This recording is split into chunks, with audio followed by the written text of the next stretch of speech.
Chers téléspectateurs et internautes d'AgriTV, merci d'être au rendez-vous d'entretien d'AgriTV. La production des engrais, valorisation des déchets d'abattoirs et exploitation des déchets agricoles. Dans le cadre du développement de l'économie circulaire des déchets organiques et de la valorisation de l'agriculture à faible impact de carbone, l'entreprise Univers Biosar a mis sur pied un procédé de production d'engrais biologiques à partir de déchets organiques. Pour en parler, nous recevons aujourd'hui son directeur général, M. Mpade Rick Frank. Monsieur, merci d'avoir répondu à notre invitation. Merci, M. Bitan Philippe, de m'avoir invité sur votre plateau de télévision. Pouvez-vous vous présenter à nos chers téléspectateurs? Tout à fait. Je suis Mpade Rick Frank, jeune Camerounais de 25 ans, ingénieur en chimie industrielle et génie de l'environnement, diplômé de l'université de Ngaoundéré, de l'INSAI précisément, et par ailleurs DG de Univers Biosar. Ok, monsieur Mpade Rick Frank, parlez-nous de l'INSAI de Ngaoundéré, les études, l'environnement, etc. L'INSAI de Ngaoundéré est une très bonne école avec un cadre agréable pour les études. L'INSAI de Ngaoundéré est une école fille de l'ancienne INSIAC de Ngaoundéré qui s'est subdivisée en deux écoles, l'UIT de Ngaoundéré et l'INSAI de Ngaoundéré. Donc à l'UIT, on fait 2 ans, on fait un concours et ensuite on entre à l'INSAI pour faire 3 ans et sortir ingénieur en chimie industrielle ou bien toute autre filière que forme l'INSAI. Parce que l'INSAI forme plusieurs filières en industrie, agroalimentaire, en maintenance industrielle et en chimie industrielle. Il y a aussi par ailleurs des masters en gestion de la qualité, en nutrition. Il y a plusieurs autres masters. Quel parcours y avez-vous suivi et quelles sont vos filières de compétences? Après l'obtention de mon bac, j'ai fait le concours de l'UIT de Ngaoundéré. Ah, ça se fait sur concours? Ça se fait sur concours. J'ai donc réussi au concours et j'ai fait la première année, c'est génie biologique, c'est un tronc commun. En génie biologique, il y a 3 filières. Ceux qui font agroalimentaire, ceux qui font génie de l'environnement et ceux qui font analyse biologique. Donc au niveau 1, on a ce tronc commun et au niveau 2, j'ai fait cette spécialisation en génie de l'environnement où on vous apprend les procédés de traitement de l'environnement en fait pour assainir l'environnement, lutter contre les changements climatiques et plein d'autres domaines concernant l'environnement. Et au niveau 3? Au niveau 3 maintenant, c'est avec le DUT sorti de l'UIT, tu fais un concours encore pour entrer à l'INSAI. Un second concours? Un second concours. C'est ce que je disais à l'époque, c'était l'INSIAC. Tu entrais au niveau 1, tu sortais après 5 ans ingénieur. Mais après la réforme universitaire, c'est devenu 2 écoles. L'UIT qui forme les DUT et les licences professionnelles. DUT 2 ans, licence professionnelle 3 ans. Et ensuite, tu as le plaisir soit d'arrêter avec le DUT et chercher du travail, soit de continuer ingénieur. Donc moi, j'ai choisi continuer en cycle ingénierie, donc j'ai refait un autre concours pour entrer à l'INSAI. Et à l'INSAI, directement, au niveau 1, la spécialisation commence. Donc, chimie industrielle et génie de l'environnement. Ok, donc vous êtes ingénieur en chimie industrielle et génie de l'environnement. Tout à fait. Monsieur Mpa, beaucoup de jeunes rêvent de l'Eldorado européen. Pourquoi avoir fait le pari de fréquenter au Cameroun? C'est une question par laquelle j'aime toujours répondre par une petite citation. On dit, lorsque tu ne travailles pas pour accomplir ton propre rêve, quelqu'un d'autre va t'embaucher pour travailler pour que tu accomplisses son propre rêve à lui. Donc, c'est pour ça que moi, j'ai préféré rester au Cameroun et vivre mon rêve qui est de voir le Cameroun devenir un pays développé. Et ça commence par étudier chez soi, développer les produits qui seront utilisés chez soi. Bref, connaître son environnement. Connaître son environnement. Et pourquoi avoir choisi Ngaoundéré au lieu de Douala ou Yaoundé pour se former? J'ai choisi l'INSAI de Ngaoundéré parce que sous le plan sous-régional, d'abord l'INSAI a une notoriété en termes d'industrie agroalimentaire. La première référence en termes d'école, c'est l'INSAI de Ngaoundéré dans la sous-région. Avec beaucoup de Camerounais ne le savent pas. Beaucoup de Camerounais ne le savent peut-être pas, mais ils devraient le savoir. À la fin de vos études, en 2016, avez-vous affronté le marché de l'emploi ou alors vous vous êtes mis directement à votre compte? Non, à la fin de mes études, j'ai pas vraiment affronté le marché de l'emploi. Je me suis directement mis à mon propre compte parce que déjà, étant à l'université, j'avais déjà commencé à mûrir certaines réflexions concernant la valorisation des déchets parce que j'ai fait plusieurs stages dans des entreprises où il y avait on va dire, un énorme potentiel en termes de valorisation des déchets et le potentiel est énorme et l'utilisation future que moi je prône, c'est pour les déchets organiques, il y a la transformation en engrais et la fabrication des aliments pour animaux. Concrètement, M. Mpa, en quoi consiste votre travail au quotidien? Mon travail au quotidien consiste à produire des engrais biologiques et des provandes biologiques à partir de plusieurs déchets organiques, entre autres les déchets d'abattoir, les déchets d'exploitation agricole. Ok, vous parlez beaucoup d'engrais biologiques. Pouvez-vous nous en donner une définition? Un engrais biologique, par définition, est une substance nutritive pour les plantes issues de la dégradation d'un déchet organique. Ok. Et comment procédez-vous pour avoir à disposition ces déchets? Pour avoir à disposition ces déchets, on fait ce qu'on appelle dans le jargon une collecte. Il y a plusieurs bassins de production de ces divers déchets, entre autres les abattoirs, les résidus d'exploitation agricole. Donc on fait une collecte auprès de ces sites de production de déchets. Ok. Quelle est réellement la valeur ajoutée des engrais biologiques par rapport aux engrais chimiques? Très bonne question. La valeur ajoutée de manière concrète des engrais biologiques comparés aux engrais chimiques, c'est premièrement en termes de qualité du produit fini, c'est-à-dire en termes de qualité gustative, qualité nutritive, qualité, on va dire ça comment, pour la santé humaine. Parce que les engrais biologiques ont cet avantage que on ne retrouve pas des résidus sur le fruit ou bien sur la plante ou bien sur le produit fini en gros. Donc, un autre avantage pertinent, c'est la conservation. Les aliments produits avec des engrais biologiques se conservent plus longtemps que des aliments produits avec des engrais chimiques. Donc ça, c'est aussi d'un point de vue... Sur le plan de la santé? Sur le plan de la santé, sur le plan de la conservation post-récolte, c'est aussi un autre avantage. Avez-vous déjà des clients qui utilisent vos engrais? Tout à fait. On a déjà... Et depuis combien de temps?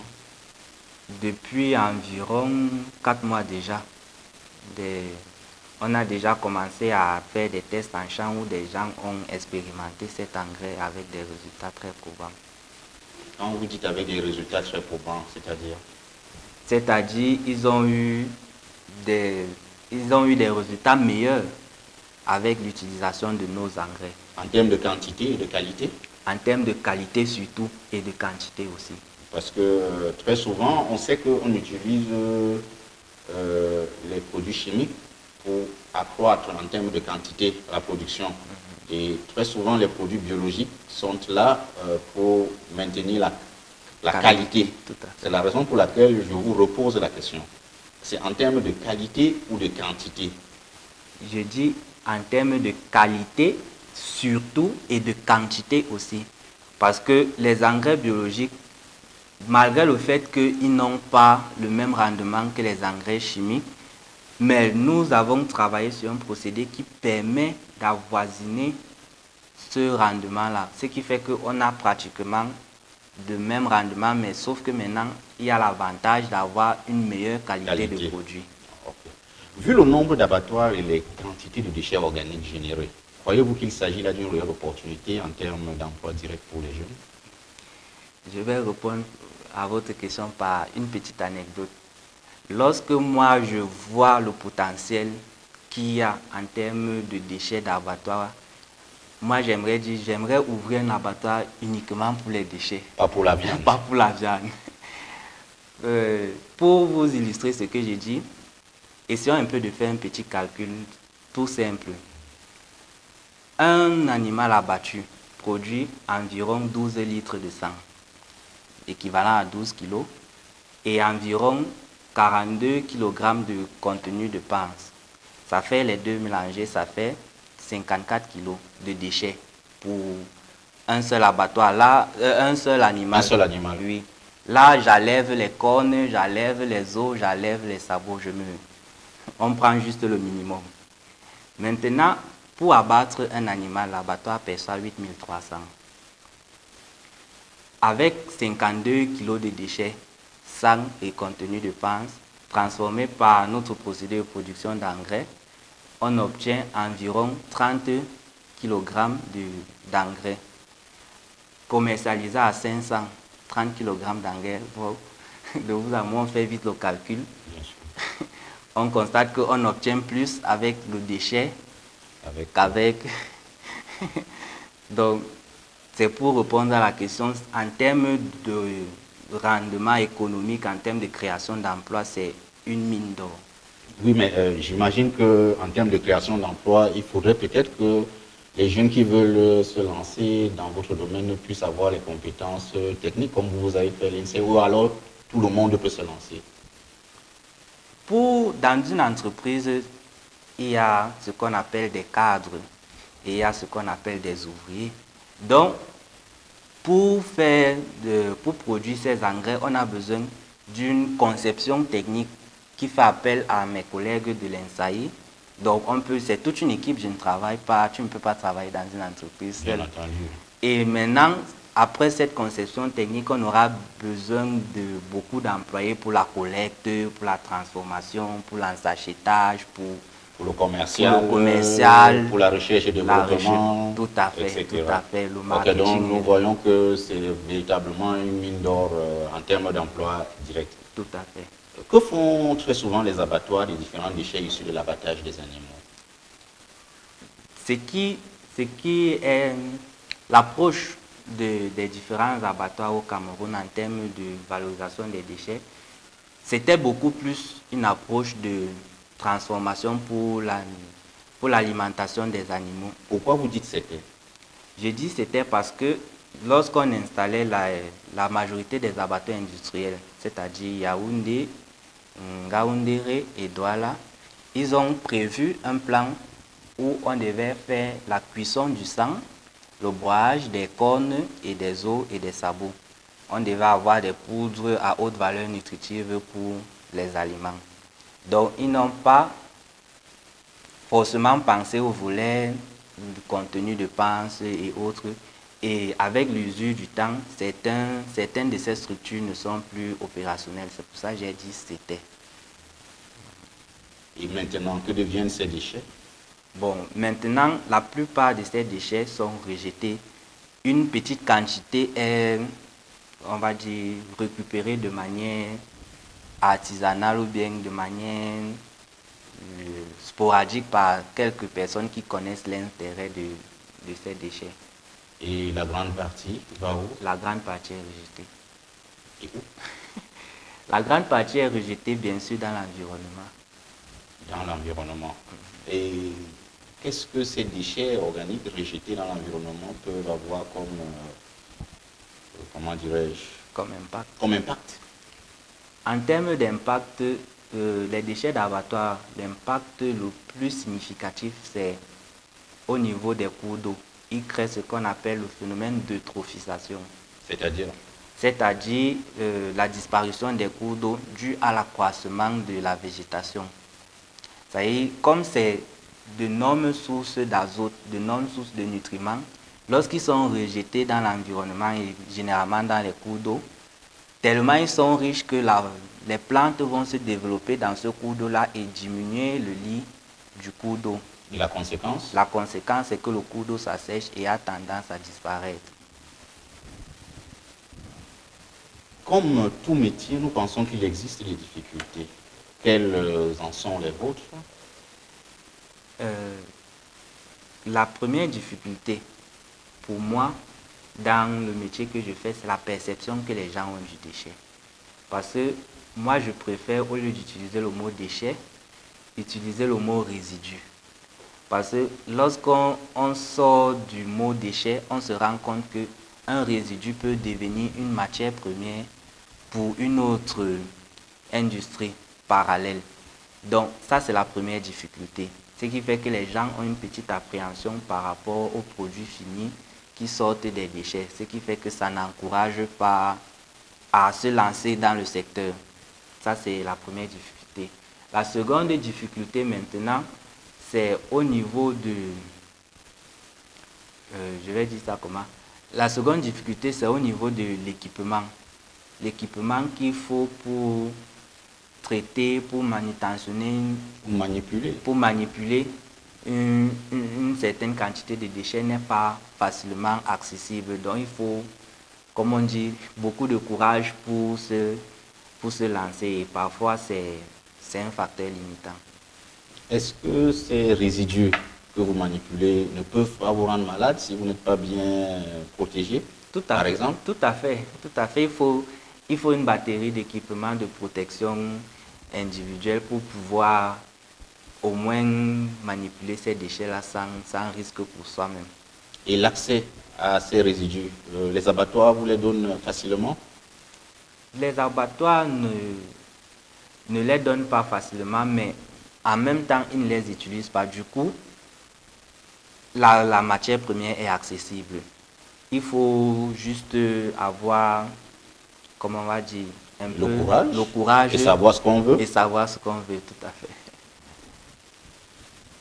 Dans résidus organiques, on voit le sang, on voit les panses, on voit les boyaux qui peuvent être utilisés dans les plantations après transformation. On est tenté de vous demander comment vous conservez ces déchets avant utilisation. Avant l'utilisation des déchets, ici, il faut spécifier qu'on passe ces déchets à un traitement préalable avant qu'ils n'entrent dans le processus de fabrication proprement dit. C'est-à-dire?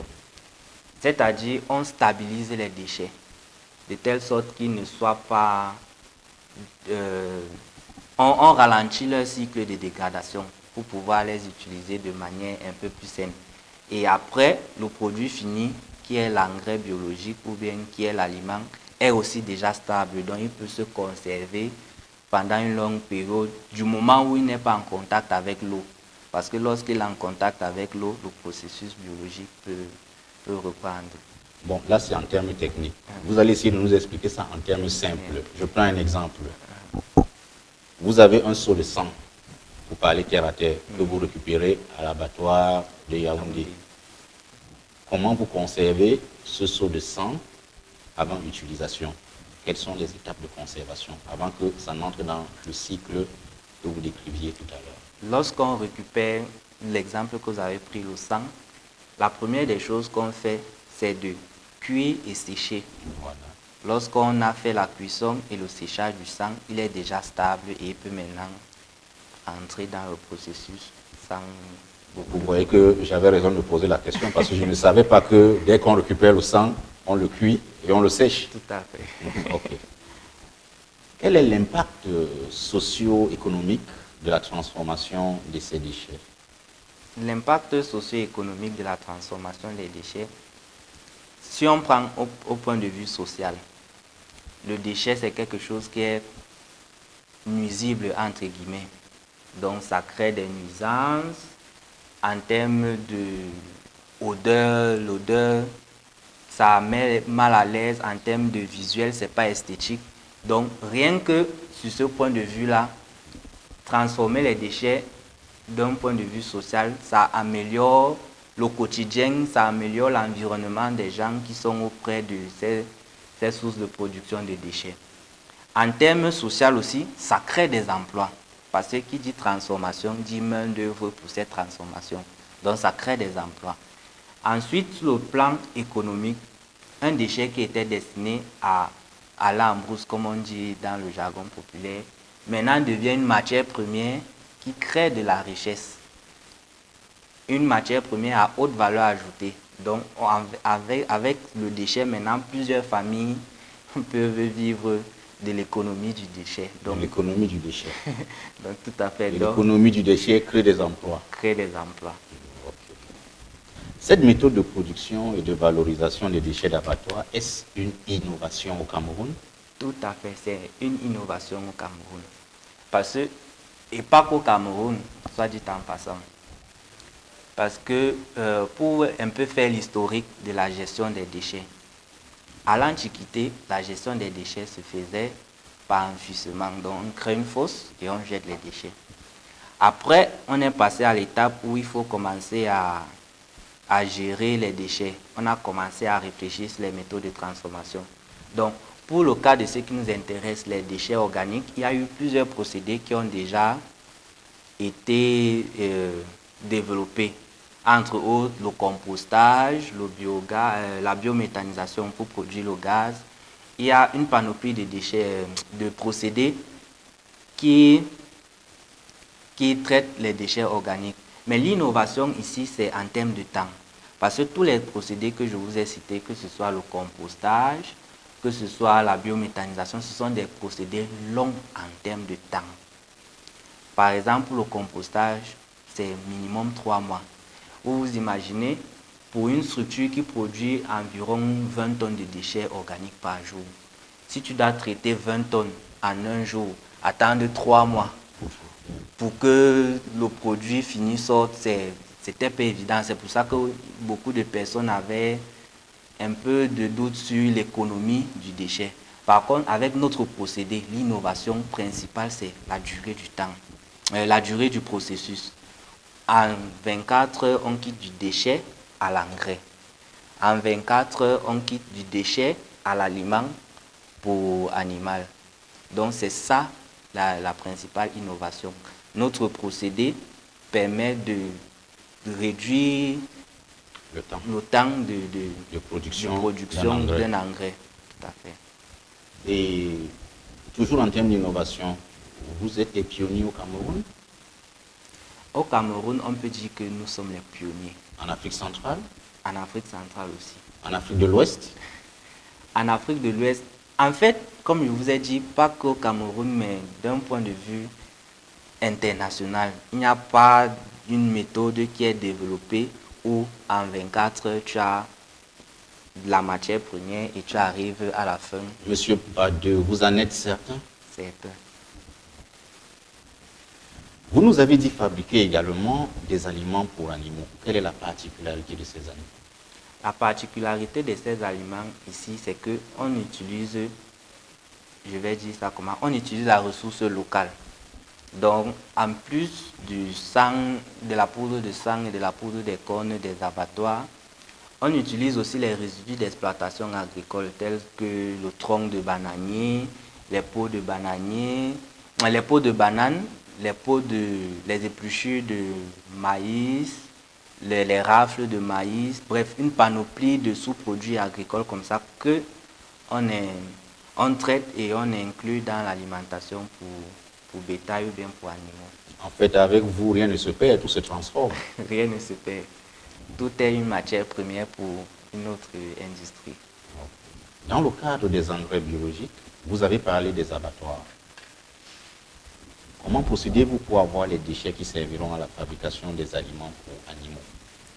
Pour avoir les déchets qui serviront à l'utilisation pour l'alimentation des animaux, ce qu'on fait, c'est on récupère les résidus d'exploitation agricole, de 1. De 2, on travaille avec les coopératives de producteurs ou de transformateurs locaux, ou alors on utilise une collecte au niveau des ménages. Ici, on fait ce qu'on appelle un processus inclusif, où on arrive dans un ménage, on dit, ok, lorsque tu épluches, par exemple, ton ananas, au lieu de jeter les épluchures, prends-les, tu les pressèches et à la fin, tu pèses le nombre de kilos ou après, on va peut-être dire 100 francs le kilogramme de déchets ou 50 le kilogramme de déchets en fonction. Et ça fait en sorte que les gens se sentent impliqués dans ce processus-là. Ok. Mais On a du mal à croire que les déchets agricoles contiennent des éléments nutritifs pouvant garantir une croissance certaine des animaux. Travaillez-vous avec un laboratoire d'hygiène? Pour l'instant, ce que nous faisons, c'est nous produisons et nous analysons de manière indépendante. Nous travaillons à développer un partenariat avec un labo qui va faire des analyses de manière fréquente. Mais c'est pour vous rassurer, les déchets en termes de nutriments, parfois même sont plus riches que ce qu'on consomme. Donc, en termes de valeur nutritive, il y a plein de résidus qui sont très riches pour l'alimentation. Qu'est-ce que vous voulez me dire? Donc, si j'ai un régime de plantain, que je ne mange pas ce plantain, j'enlève les déchets et je vous vends. Tout à fait. Et moi, mon plantain, il me sert à quoi? C'est tout. Je le jette? Non, non, c'est tout le contraire. Toute l'approche ici consiste à prendre son plantain, le déguster de manière ordinaire. Même ce qui sort de l'ordinaire maintenant, c'est que à partir de vos épluchures, vous arrivez à faire un gain. C'est ça qui sort maintenant de l'ordinaire. Je pose la question parce que à l'entame de cet entretien, vous avez dit que vous préférez tuer un bœuf, récupérer le sang, la panse, les cornes et développer ces éléments-là afin de vous faire de l'argent. Je me demande si c'est le même process au niveau du plantain, par exemple. Au niveau du plantain, c'est pas effectivement la même rentabilité d'un point de vue économique parce que les épluchures de plantain, en termes de poids, en termes de quantité, sont moindres que ce que le plantain est consommable.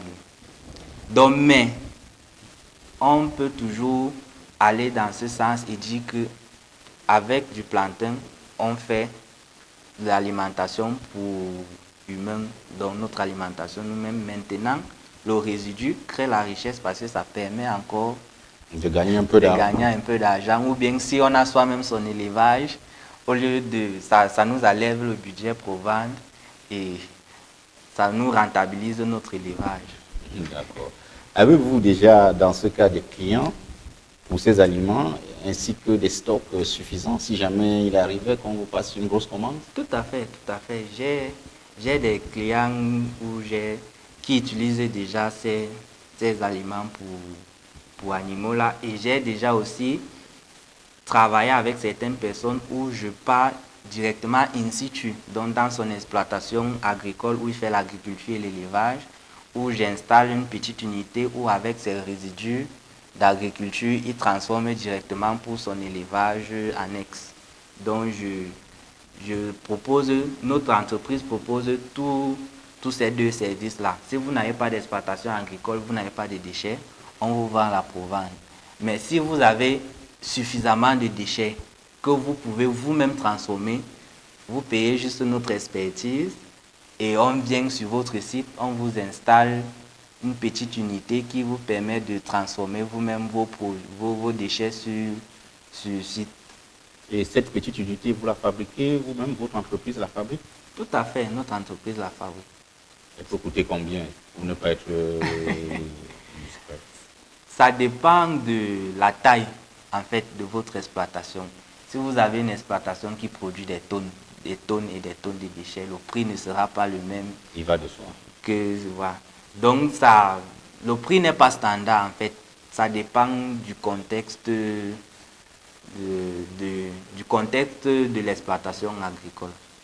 D'accord. Tout comme pour les engrais biologiques, on est tenté de vous interroger sur l'impact socio-économique de la transformation de ces déchets agricoles. Ici, je reviens à l'exemple que je vous ai pris dans le cadre d'un petit village où on arrive, on dit à une maman, tu épluches ton plantain, tu épluches ton manioc, tu épluches ton ananas, ne jette plus. Dépose sur le petit séchoir artisanal et à la fin, tu pèses, tu viens nous dire, on te paye au kilogramme. Donc, premièrement, pour la maman, ça fait une plus-value. Elle sait que chaque fin de semaine, avec mes 10 kilos, 20 kilos de déchets, je peux gagner 500 000 francs. Bref, elle peut avoir un revenu. Donc, en termes d'impact, déjà, c'est déjà quelque chose de significatif. Et maintenant, en termes de assainissement urbain ou rural, c'est un autre impact parce qu'on ne va plus trouver de gros tas de déchets abandonnés qui ne sont pas utilisés. Donc en fait, c'est ça la vision, c'est ça l'optique.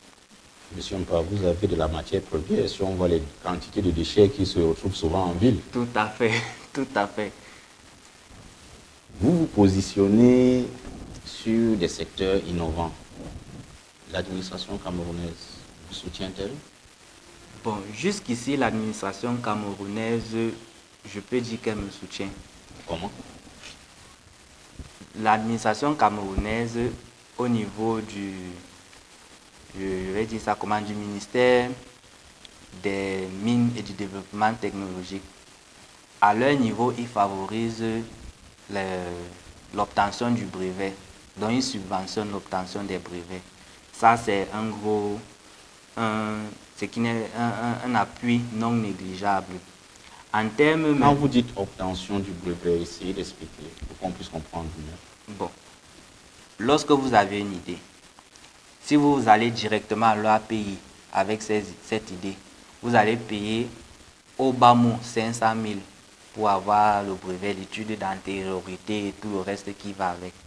Lorsque vous allez au ministère des Mines et du Développement technologique, ils ont tout un département pour le développement technologique et la propriété intellectuelle. Là-bas, vous payez 22 500. Vous voyez qu'en termes de subvention pour les jeunes sortis des écoles, c'est un gros avantage. Donc ça, c'est un des avantages.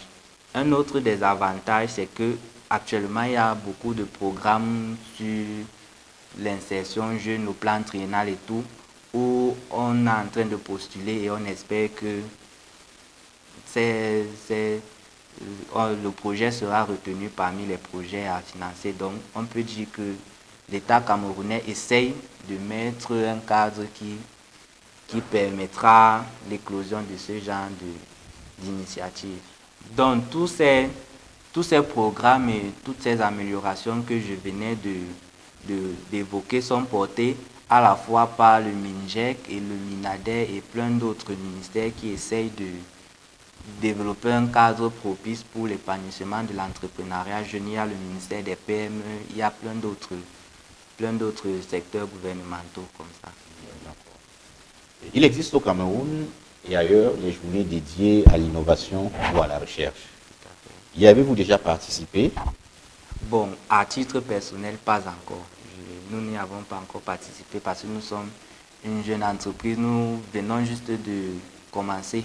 On était encore sur ce qu'on appelle la recherche et le développement. Le produit en lui-même est nouveau. Donc, c'est inévitable pour tout le monde qui est dans le secteur de participer à ces journées-là. Donc, c'est des journées auxquelles nous participerons dans les prochains jours. Dans les prochains jours. Donc, on vous attend certainement dans les prochaines journées de l'innovation, de la recherche au Cameroun et à l'étranger peut-être? Si l'opportunité se présente, pourquoi pas à l'étranger, très certainement pour porter l'innovation camerounaise. Nous espérons qu'avec de tels projets, vous n'irez pas vous vendre à l'étranger et laisser vos jeunes compatriotes comme vous. Non. Pourquoi vous n'avez pas cette idée-là? Je n'ai pas cette idée, comme je vous ai dit dès l'entame de notre entretien, que pour moi, je n'aimerais pas travailler pour le rêve de quelqu'un. J'aimerais travailler pour mon rêve à moi. Et mon rêve à moi, c'est de voir un Cameroun émergent, un Cameroun où il fait beau vivre, un Cameroun où le climat social, économique est très paisible. Donc, je ne vois pas pourquoi j'irais dans d'autres pays ou bien sous d'autres cieux développer ce projet-là. Pourtant, moi, mon rêve, c'est de le développer au Cameroun. Et surtout qu'au Cameroun, vous avez tous les éléments qui peuvent vous amener à développer votre rêve en matière de résidus et non de déchets. Tout à fait. Je suis ravi que vous ayez déjà intégré l'approche résidu au lieu de l'approche déchets. Merci. Vous êtes jeune, vous venez à peine de sortir de l'école. Qui vous finance, sachant que l'acquisition du matériel est lourde? Ici, vous venez de toucher le problème le plus épineux de l'entrepreneuriat jeune au Cameroun, le financement. Dans mon cas particulier, le financement, c'est plus de l'autofinancement. C'est-à-dire, avec les moyens du bord, on essaie de produire et matérialiser l'idée. Faire en sorte que les gens puissent avoir un produit palpable en main, pour qu'ils puissent savoir que, en fait, ce qu'on dit, c'est pas qu'une idée, c'est pas qu'une vue de l'esprit, mais que c'est quelque chose de physique. Mais le financement, jusqu'ici, nous n'avons pas encore eu d'apport externe, c'est juste de l'autofinancement. Le seul apport externe majeur que nous avons eu, et je tiens à le souligner ici, je tiens aussi à remercier le directeur général de la SODEPA, c'est l'espace, le local de production. Au niveau de l'abattoir, le directeur de la SODEPA nous a accordé un petit espace de production. Et c'est un apport très, très, très, très important parce que déjà, pour des gens qui ne sont pas originaires du centre ou bien de Yaoundé, moi je viens par exemple de l'Est, arriver à Yaoundé, trouver de l'espace pour habiter, c'est difficile. Donc s'il faut aussi trouver de l'espace pour produire, pour installer un local de production, c'est encore d'autant plus difficile. Donc cet apport-là a été vraiment très important dans le lancement de notre production. Mais tout ce qui est matériel de production, intrant de production, packaging, c'est de l'autofinancement. Nous essayons, comme je dis, avec les moyens de bord, d'essayer de matérialiser l'idée. Oui, mais chaque fois, tout le monde parle de moyens de bord, de moyens de bord. Pour vous, comment vous définissez moyens de bord? Je définis moyens de bord ici, les apports personnels. C'est-à-dire, moi, mes coéquipiers ou mes collègues, lorsqu'il y a un achat à faire, on se dit, bon, ce mois-ci, si on produit 10 kg la recette, on va acheter ceci. Si on produit 12 la recette, on va acheter ceci. Bon, ce mois-ci, on se serre la ceinture. C'est ça que j'appelle les moyens de bord en gros. Okay. Maintenant que vous êtes dans l'action, comment vous projetez-vous? C'est-à-dire dans 5 ans, dans 10 ans, dans 20 ans, dans 30 ans, comment voyez-vous l'évolution de votre entreprise? La vision que je fais du futur, c'est une vision d'industrialisation. C'est une vision de chaîne de valeur. C'est une vision de filière du déchet. C'est cette vision que j'ai là. Pour illustrer cela, si je prends la vision de filière du déchet, ça veut dire avoir des entreprises qui sont spécialisées uniquement pour la collecte. Ces entreprises pourront être en étroite collaboration avec les communes, en étroite collaboration avec les mairies, les communautés urbaines, autant pour moi, avec les coopératives, avec les entreprises. À la fin, on aura des entreprises comme Univers Biosal, spécialisées uniquement dans la transformation. C'est-à-dire, nous, on n'utilise que ce que les autres ont collecté. À la fin de la transformation, on aimerait aussi avoir une filière d'utilisation de ces engrais-là, c'est-à-dire de grosses entreprises comme CDC, comme Sodécoton, comme Sodécao, qui ont une utilisation annuelle quotidienne de ces engrais-là. Donc c'est cette vision d'industrialisation de filière du déchet que j'aimerais voir se réaliser dans l'avenir. En fait, vous voulez créer au Cameroun une industrie de la filière du déchet. Tout à fait, c'est ça le mot exact. L'industrie de la filière du déchet. Des résidus. Pour, des résidus, pour prêter votre langage. Tout à fait, tout à fait. Éliminer le mot déchet et trouver le mot résidu. Merci. Vous dites avoir des clients tant pour les engrais que pour les aliments des animaux. Tout à fait. Comment avez-vous procédé pour avoir ces clients? Est-ce par relation? Est-ce par bouche à oreille? Ici, le moyen privilégié de communication que nous utilisons actuellement, ce sont les réseaux sociaux. Nous avons une page Facebook. J'invite d'ailleurs les téléspectateurs à aller visiter la page Facebook pour avoir connaissance de nos produits. La page Facebook s'appelle Ferti Biosol. Où vous arrivez sur Facebook, vous tapez Univers Biosol, on va vous renvoyer vers notre page. Donc, nous utilisons les réseaux sociaux. La page Facebook. Sur WhatsApp, on a aussi des groupes où on balance les photos, les vidéos de nos produits. On a aussi une page sur Twitter où les gens peuvent nous suivre. Donc, Actuellement, nous utilisons beaucoup plus les réseaux sociaux. C'est le moyen le plus accessible pour nous actuellement. Nous avons aussi le bouche à oreille, comme vous venez de le mentionner, où lorsque quelqu'un a utilisé le produit, il a été satisfait, il peut en parler à son voisin. Ou lorsque le voisin voit le produit d'une tiers et qu'il apprécie, il peut demander, tu as produit avec quoi, quels sont tes intrants, et la personne lui communique notre numéro ou bien notre adresse. Donc ce sont les deux méthodes de communication que nous utilisons le plus actuellement, mais nous envisageons avoir une campagne de communication plus élaborée, plus structurée, où nous ferons véritablement une entrée sur le marché pour faire une communication large, pour que même ceux qui sont dans les villages, qui n'ont pas accès à Internet, puissent être au courant de nos produits. Nous avons vu vos produits, M. Mpadeu. Comment procédez-vous pour le packaging? Sous quelle forme vos produits sont conditionnés? Nous avons un conditionnement sous plusieurs formats en fonction des différentes tailles d'utilisateurs. Nous avons les produits à 1 kg pour les gens qui ont juste une fleur ou deux fleurs à faire pousser à la maison. Nous avons un conditionnement en 10 kg pour les gens qui ont 2-3 tomates, 3 carottes à faire pousser sur le potager à la maison. Nous avons également 25 kg et 50 kg. Là maintenant, c'est pour les gens qui ont des exploitations agricoles plus ou moins larges. Donc, ce sont les différents conditionnements: 1 kg, 10 kg, 25 kg et 50 kg. Donc, nous faisons aussi des prix à la tonne en fonction des commandes.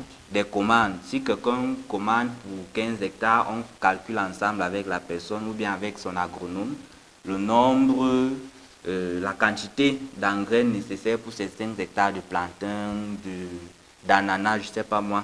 Donc, on fait aussi ce genre de service, ce genre de packaging global là où on va plutôt détailler au kilogramme, mais on va faire. Donc, actuellement, on fait plusieurs types de packaging. Avant de finir avec la question du packaging, j'aimerais souligner que c'est aussi l'une de nos difficultés. Parce que ici, le packaging, nous n'avons pas encore réellement de collaboration avec une entreprise qui fournit ce service-là. Et pourquoi? Parce que ces entreprises, pour faire du chiffre, elles ont besoin de fournir ce service pour de grandes quantités. Lorsque tu veux partir, par exemple, commander des sacs pour les engrais ou bien pour les aliments, on te dit, on veut une commande de 10 000 pièces minimum ou de 5 000 pièces minimum en fonction des entreprises. Nous n'avons pas encore cette force financière-là pour acquérir cela.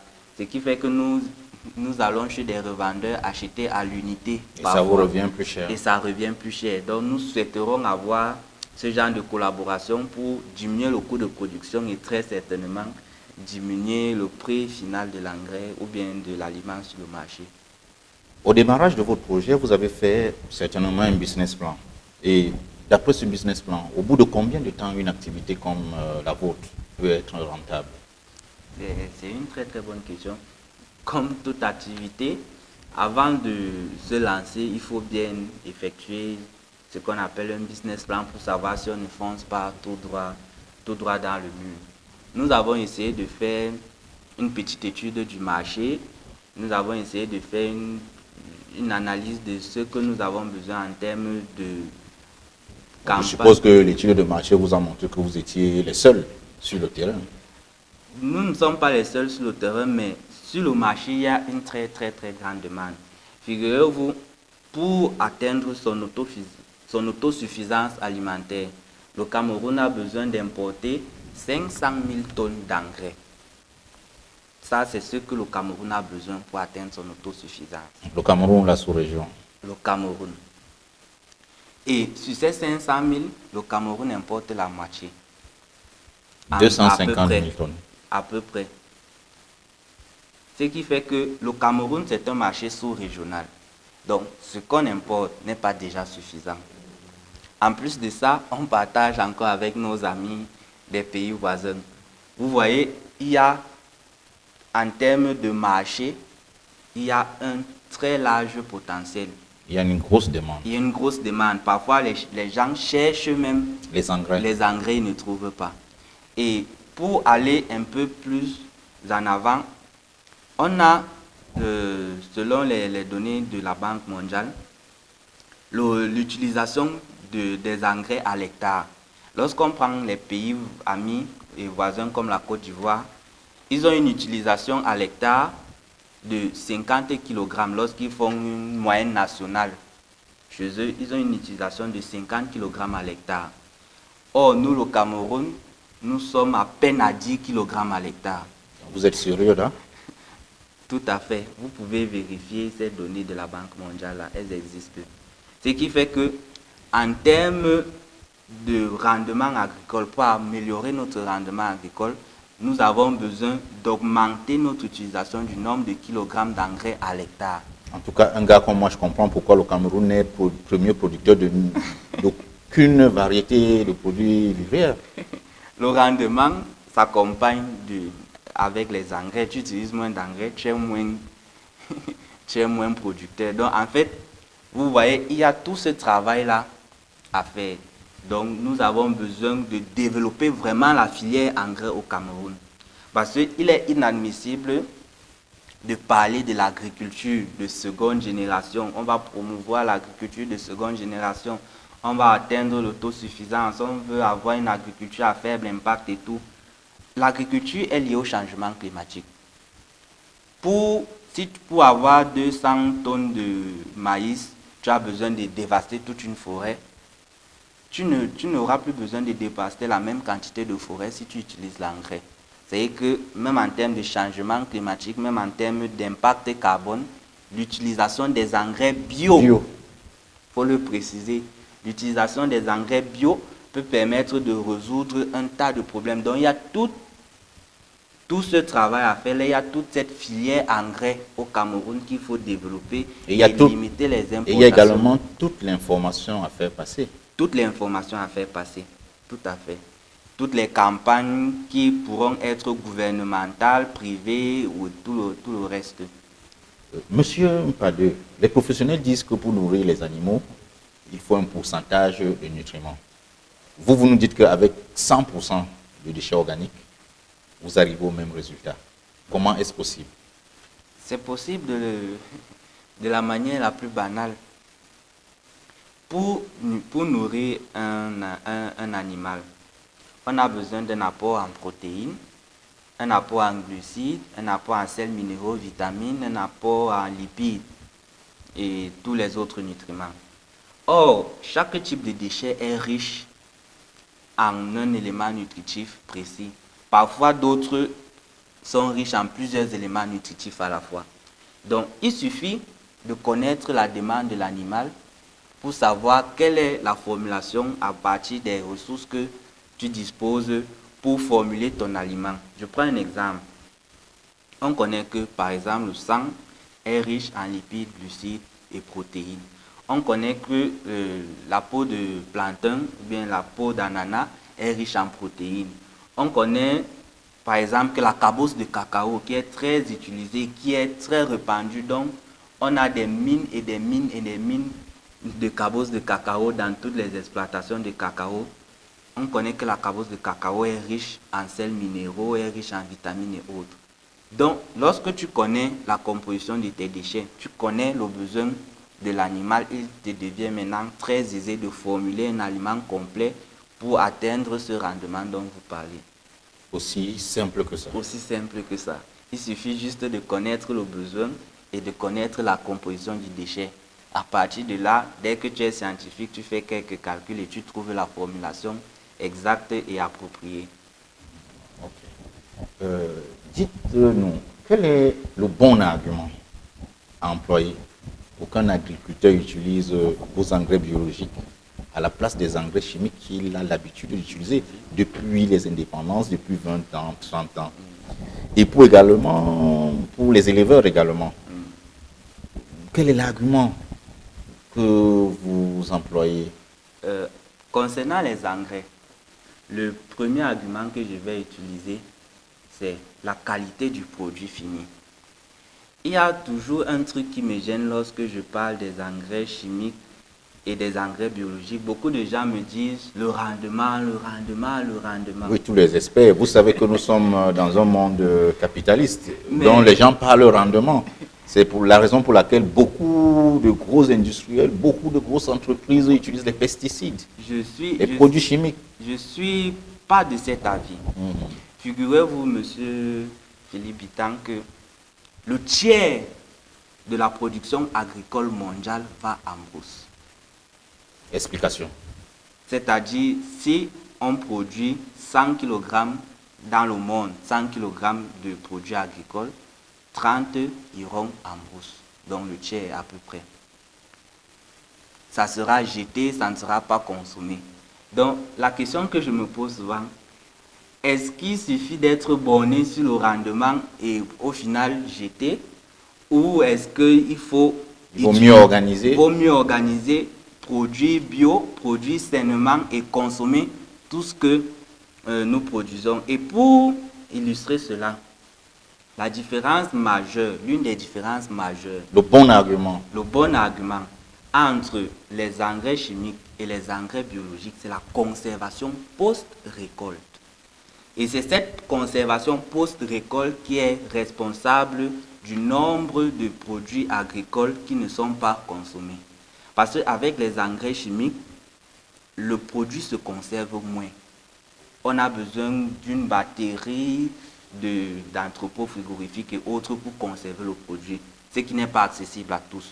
Par contre, une banane, on prend un exemple. Prenons l'exemple d'une banane. Une banane produite bio peut faire 4 à 5 jours ayant déjà atteint la maturité sans se décomposer. Par contre, une banane produite avec un engrais chimique fera moins de temps, elle sera vite dégradée. Vous voyez, ce qui fait que lorsqu'elle n'est pas vite vendue, ça va en brousse. D'où l'importante quantité de production agricole qui va en brousse. Et qu'est-ce qui dégrade la banane produite à base des engrais des engrais chimiques? C'est justement tous ces intrants chimiques-là qui accélèrent le processus. Par contre, de manière biologique, le produit est plus stable, entre guillemets. Donc, le premier argument que je donnerais, c'est qualité du produit, avantage en termes de conservation post-récolte. Et le dernier avantage, non des moindres, c'est le coût. Figurez-vous, la matière première qu'on utilise pour les engrais biologiques, elle est obtenue souvent soit gratuitement, soit à vil prix. Pour l'instant. Pour l'instant. Ce qui fait qu'en termes de matière première, on gagne déjà par rapport à l'industrie chimique. L'industrie chimique des engrais, c'est l'extraction des minerais de phosphore et autres, c'est des équipements lourds. Donc, du coup, le produit sera forcément plus cher. Par contre, le déchet, il est accessible. Même s'il faut l'acheter, ça ne sera pas à coût de centaines de millions. Ça sera à prix raisonnable. Donc, en termes de prix, si on développe bien la filière, comme j'ai expliqué tout à l'heure, si on développe bien la filière si on développe bien la filière des résidus, voilà, la filière des résidus, on aura un engrais à moindre coût sur le marché parce que les techniques de production de ces engrais ne sont pas lourdes par rapport à l'industrie chimique. Donc, on a, pour me résumer, on a l'avantage prix, on a l'avantage qualité de goût, qualité de conservation, qualité de saveur et autres. Et le dernier avantage, on a l'avantage post-récolte. C'est-à-dire, aujourd'hui, si tu vas avec ta tomate sur le marché, tu ne l'écoules pas, elle peut revenir à la maison, demain tu vas avec elle au marché. Ce qui n'est pas facilement faisable avec les engrais chimiques. Là, c'était au niveau des produits comme la banane. Maintenant, au niveau de l'élevage, prenons le cas peut-être du mouton. Il y a tout type d'élevage, je vais dire ça comment, ne va pas. On a les herbivores, on a les omnivores, on a les carnivores. Tu ne vas pas nourrir un carnivore avec. Exact, je suis d'accord. Donc, la classe qui peut être nourrie, qui peut accepter dans son métabolisme ces déchets-là, il y aura un grand avantage en termes de qualité toujours du produit et en termes de coût de l'engrais, de l'aliment, autant pour moi. Ce qui fait qu'on a toujours ces avantages-là. Donc, on a toujours cet argument qualité de la viande qu'on consomme parce que vous êtes sans ignorer que lorsque vous consommez des intrants chimiques pour votre agriculture, ça va se retrouver dans les graisses, dans la chair de l'animal. Lorsque vous allez consommer, vous-même vous serez infecté par ces mêmes éléments toxiques. Donc, on élimine d'abord ça en termes de santé maintenant de la personne qui est au-dessus de la chaîne, c'est-à-dire l'être humain. C'est déjà un très gros avantage.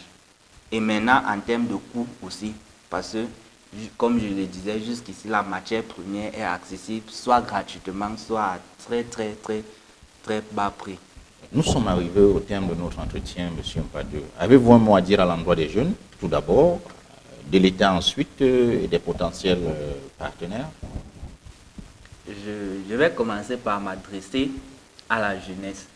Et je vais toujours revenir à la phrase que j'ai sortie au début de notre entretien. Lorsque tu ne travailles pas pour ton rêve, tu es employé pour travailler pour le rêve de quelqu'un d'autre. Donc, j'aimerais que la jeunesse prenne conscience de cela et qu'elle se dise, il faut que chacun, selon ses différents rêves, travaille pour les accomplir chez soi, pour les accomplir dans son environnement. Donc ça, c'est le premier message. Le deuxième message, c'est dire, rien n'est facile. Dans mon village, on dit souvent, même en mangeant, tu peux te faire mal. Donc c'est pour dire que rien n'est facile. Le tout, c'est de persévérer. Même actuellement, on rencontre des difficultés de manière quotidienne. Je viens de vous les énoncer. Mais ce n'est pas pour autant on va dire, non, on arrête l'entrepreneuriat, c'est trop difficile. Non, rien n'est facile. Il faut s'accrocher, il faut croire son rêve. Ça, c'est le message que j'aimerais adresser à la jeunesse. Maintenant, à l'État de votre pays? Le message que j'aimerais adresser à l'État, c'est un message d'accompagnement et d'encadrement. Pour essayer d'illustrer cela, si par exemple le Cameroun a besoin le ministère de l'Agriculture, pour le citer, a besoin par exemple de 100 kg d'engrais pour ses différentes campagnes agricoles avec le PITMA et tous les programmes qui existent. S'ils disent, bon, ok, à partir d'aujourd'hui, pour accompagner notre jeune compatriote qui fournit des engrais, sur les 100 kg dont on a besoin, on va prendre 5 kg chez lui. C'est déjà un grand accompagnement, une grande fierté pour moi de dire, ah d'accord, j'ai participé au programme agricole national. Et par ailleurs, ça me fait, comme on dit, une bonne pub. Quand l'État utilise la chose, ça veut dire... Donc, c'est ce genre d'accompagnement et ce genre d'encadrement que j'aimerais bénéficier. Ou, pour prendre un autre exemple, par exemple, le Minepia peut dire, d'accord, il y a un procédé qui existe déjà pour valoriser les déchets d'abattoirs. Ok, à partir d'aujourd'hui, voyons comment on peut faire un programme pour que dans tous les abattoirs, on puisse valoriser et que les abattoirs puissent devenir ce qu'on appelle dans le jargon des structures zéro déchet. Ça, c'est faisable, ça, c'est possible. Donc, c'est ce genre d'encadrement et ce genre d'accompagnement que je plaide et que je sollicite auprès de l'État de mon pays. Maintenant, un message à l'endroit des potentiels partenaires, investisseurs. À l'endroit des potentiels partenaires et investisseurs, ils sont nombreux. Il y a des entreprises, il y a des personnes physiques. Le message que j'aimerais donner, c'est le message de confiance. Qu'ils aient confiance à l'innovation, qu'ils aient confiance en la jeunesse, qu'ils aient confiance à toutes les initiatives que nous essayons de prendre. Qu'ils aient confiance en notre pays, qu'ils aient confiance en nos encadreurs, qu'ils aient confiance en nos grandes écoles qui forment des jeunes brillants comme vous. Tout à fait. Pour prendre l'exemple, il y a plusieurs entreprises agricoles avérées déjà au Cameroun. Je les ai citées tout à l'heure. Il y a la CDC, il y a la Sodecoton, si ces entreprises peuvent miser et dire que bon, sur cette parcelle-là, on teste l'engrais. Disons tester. Donc même s'ils ont encore cette appréhension-là, ils ne sont pas sûrs, mais qui prennent déjà le pari de dire qu'aujourd'hui on teste. Avec le résultat, et ça je peux le garantir, ils pourront maintenant élaborer une politique d'utilisation de nos engrais bio. Et eux-mêmes, ils pourraient réduire leurs coûts parce que s'ils importent des engrais et que maintenant ils ont des engrais sur le marché local, le coût de l'importation sera réduit. Donc, c'est ce genre de partenaires, ce genre d'entreprise que j'appelle et qui prennent juste le courage de faire confiance et, comme j'ai dit, de tester dans un premier temps. Maintenant, à l'endroit des personnes physiques ou autres investisseurs, banques et autres, s'ils peuvent aussi s'intéresser au projet, s'ils peuvent se rapprocher pour savoir de manière beaucoup plus détaillée quel est l'apport, la plus-value économique, je suis sûr qu'ils trouveront aussi leur compte dans toute cette filière que je venais de détailler tout à l'heure. Ok. Voilà, nous recevions ce jour M. Mpa de Ricky Frank, ingénieur en chimie industrielle et génie de l'environnement, directeur général de Univers Biosar, concepteur d'un système de production d'engrais biologiques. Monsieur Mpa, merci d'avoir accepté notre invitation. Avant de clôturer, si vous pouvez me permettre de remercier quelques personnes avant de passer de l'autre côté de la caméra. J'aimerais remercier ici l'administrateur de la MIRAP, M. Cyprien Bamzop, pour l'accompagnement, et j'aimerais aussi remercier le directeur général de la SODEPA, M. Koulania Denis, pour, comme je l'ai dit tout à l'heure, l'accord de l'espace. J'aimerais remercier le directeur de l'abattoir pour son encadrement quotidien et toutes ces autres personnes qui travaillent dans l'ombre pour essayer de matérialiser ce projet. Ok, nous vous remercions, M. Mpa. Mesdames, Messieurs, merci de nous avoir regardés et à la prochaine.